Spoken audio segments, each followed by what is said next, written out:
Hi, Blue Wolves. Miss Wilkerson here. Gonna read some more of Humphrey. We're gonna move on to chapter 4 today. This chapter is called The Most Important Man in the World. Luckily, Friday went by smoothly. Sorry to say, Saya didn't raise her hand, but Heidi Hooper did. Amazing. AJ actually whispered. Richie cleaned my cage. I tried to imagine him with a big black mustache like his Uncle Aldo. Later, when Miss Brisbane asked him to name the capital of Kentucky, Richie said, "Hot dog." Everyone giggled, of course, especially Stop Giggling Gail, otherwise known as Gail Morgenstern. "Repeat that, please, Richie," said the teacher. Richie realized he'd made a mistake, so he tried again. "Frankfurter," he said. More giggles, explosive giggles. "Try again, Richie," said Miss Brisbane, who was on the verge of smiling herself. Frankfurt," he said proudly. That was the correct answer, by the way. So you see, it wasn't exactly a bad day in room 26. It's just that I was jittery, wondering what would happen to me when the bell rang. Would I be left alone? Hungry, utterly forsaken for 2 whole days? Or would I be a captive in the haunted house of Miss Brisbane?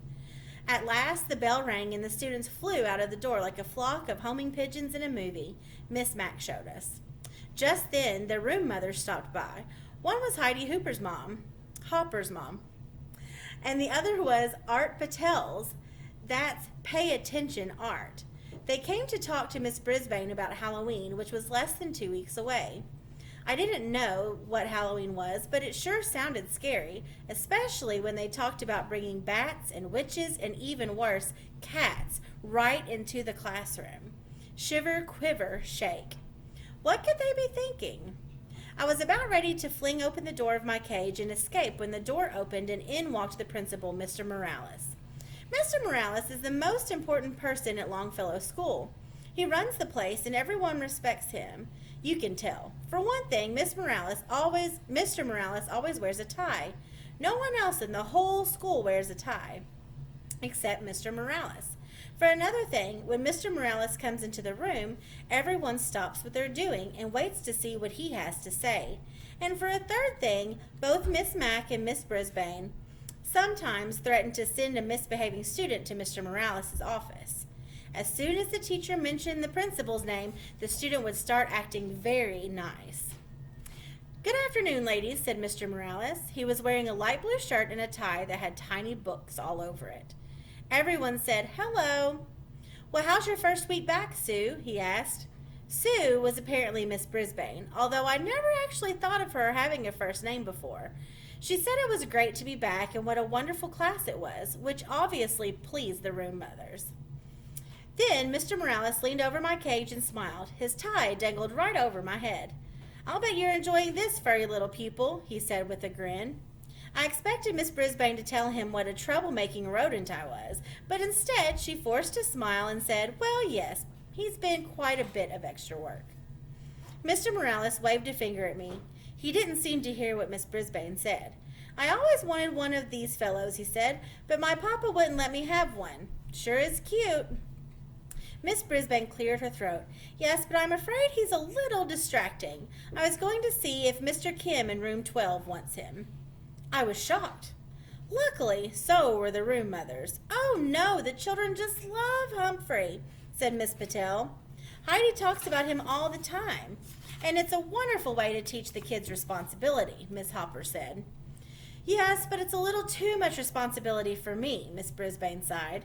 "At least I have a couple days away from him this weekend." "You're not taking him home with you?" asked Miss Patel. Miss Brisbane backed away from the cage. "Oh, no, it's out of the question." "But Miss Mack always took him home," said Miss Hopper. "He'll be fine. He has plenty of food," Miss Brisbane answered, very, very firmly. The room mothers were silent a second. Mr. Morales was still wiggling his finger at me. Then Mrs. Hopper spoke up. "Why don't the kids take turns bringing Humphrey home for the weekend? They can sign up. We'll talk to their parents and give them instructions. It will be a great experience." "Some people might not want him," said Miss Brisbane. "Squeak for yourself, Miss Brisbane." "That's fine," said Mrs. Hopper. "There'll be plenty who will." "I think it's great," Miss Patel agreed. "I'd take him today, but we're going up to the lake for the weekend." Oh, I'd take him too, said Mrs. Hopper, but we're painting the house, and the place is a mess. Next week for sure. Yes, I could do it next week, said Miss Patel. Miss Patel agreed.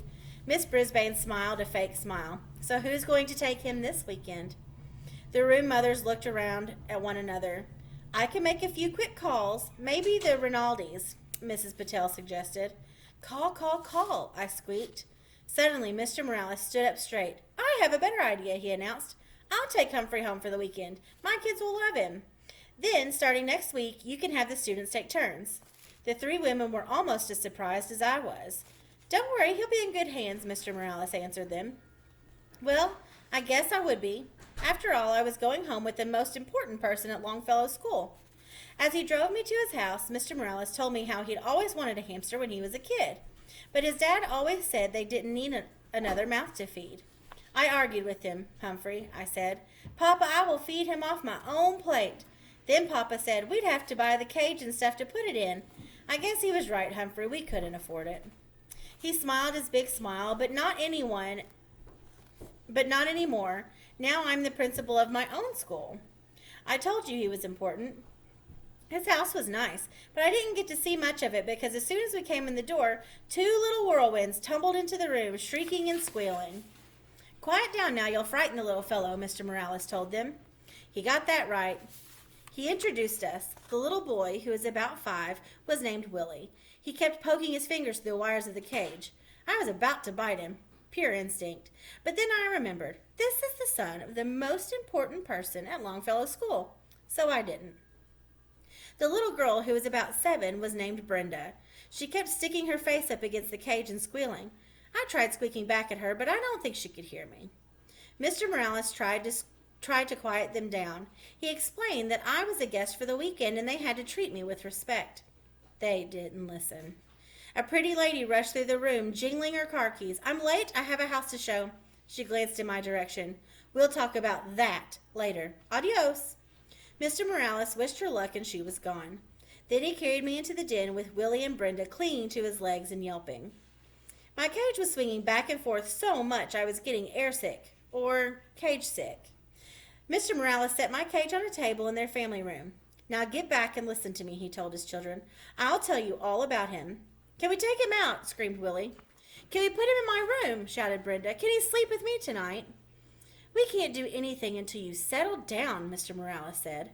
Bravo, Mr. Morales, I thought. But still the children didn't listen. The most important person at Longfellow School was not treated with respect in his own house. Willie lurched forward and swung open the cage door. Oh, there's poo in there, he screamed. Where? Shrieked Brenda. Willie pointed to my potty corner, which I thought was unsqueakably rude of him. I want to hold him, said Brenda, grabbing me. She squeezed me so hard I let out a squeal. Stop, said Mr. Morales. Put him back right now. She opened her hand and dropped me onto the floor of my cage. Luckily, I landed in a pile of soft bedding. Luckily, I didn't land in my poo.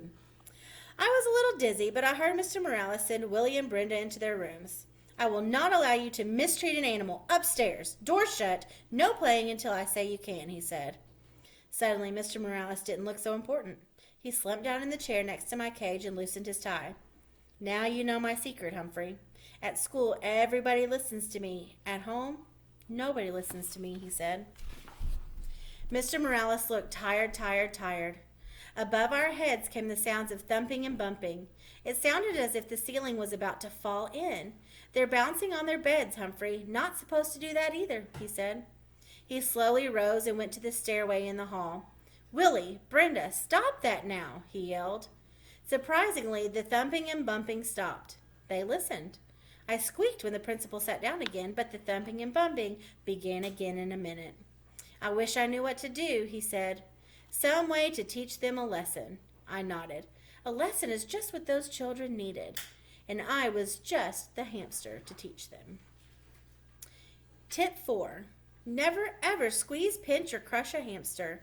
If it runs away, squeals, or mutters, leave the hamster alone. From Guide to the Care and Feeding of Hamsters by Dr. Harvey H. Hammer. All right, guys, so you guys have a Humphrey challenge each day, and today's is Humphrey often repeats words 3 times in a row. For example, call, call, call, tired, tired, tired. Just for fun, make up a cheer, a song, or a poem where you repeat words 3 times in a row. Humphrey would love it. You all have a great day, and I miss all of you.